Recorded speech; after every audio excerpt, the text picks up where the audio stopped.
ඔන්න ඔය පේන කොළු පැටව් ටික තමයි ඉතින් මේ පන්තියේ අයියලා. විනාඩි 5ක විතර පොඩි ලෙක්චර් එකකින් පස්සේ තමයි මෙන්න මේගොල්ලෝ ඉස්සරහට. එයාලට චැලෙන්ජ් එකක් දුන්නා. අයියලා වෙනවනම් හොඳ කොන්දක් තියෙන පිරිමි පරාණ ටිකක් වෙන්න ඕනි කියලා. අඩුමතරමේ පන්තියේ ඉස්සරහට ගිහින් හොඳට ගානක් හරියට හදලා එන්න පුළුවන් වෙන්න ඕනි කියලා. එහෙම කියලා පොඩි මොටිවේෂන් එකක් එයාලගේ හිතවලට දුන්නහම ලොකු වෙනසක් දැක්කා මම. ඉතින් හිතන්නකෝ පොඩි හිතවලට චූටි මොටිවේෂන් එකක් කියන එකක් තියෙනවනම් එයාලා හදන්නම පුළුවන් තැනක් තියෙනවා. ඉඳලා හිටලා හරි පොඩි මොටිවේෂන් එකක් ඕනේ එයාලට. ඔයාලා හිතන තරම් ඉගෙන ගන්න අමාරුත් නැහැ ඉතින් ඒගොල්ලන්ට.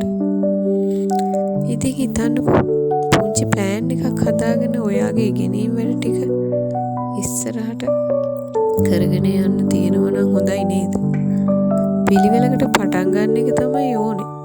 පටන් ගන්න කියන දේ හරිම වැදගත්. ඉතින් ඔයා හිතනවා නම් ඔයාට හොඳට ඉගෙන ගන්න පටන් ගන්න ඕනෙමයි කියලා අපි එකතු වෙමු. අපි ඒක කරමු. ලස්සනට පිළිවෙලට කරමු. ඔයාගේ අනාගතේ ලස්සනටම පාට කරන්න එන්න අපිත් එක්ක එකතු වෙමු. යුනිවර්සල් 1 2 3 ඉන්නවා ඔයාට උදව් කරන්න. ඉතින් ආයෙත් එනකම් ඔයාට තියෙන පුංචිම පුංචි වැඩක්.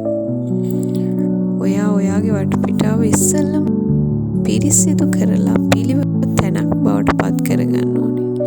ඔයාගේ කාමරේ ඒත් එක්කම ඔයාගේ මේසේ ඒ වගේම ඔයාගේ පොත් ටික පිළිවෙලකට සකස් කරගන්න ඕනේ. අනවශ්‍ය දේවල් සේරම ඉවත් කරන්න.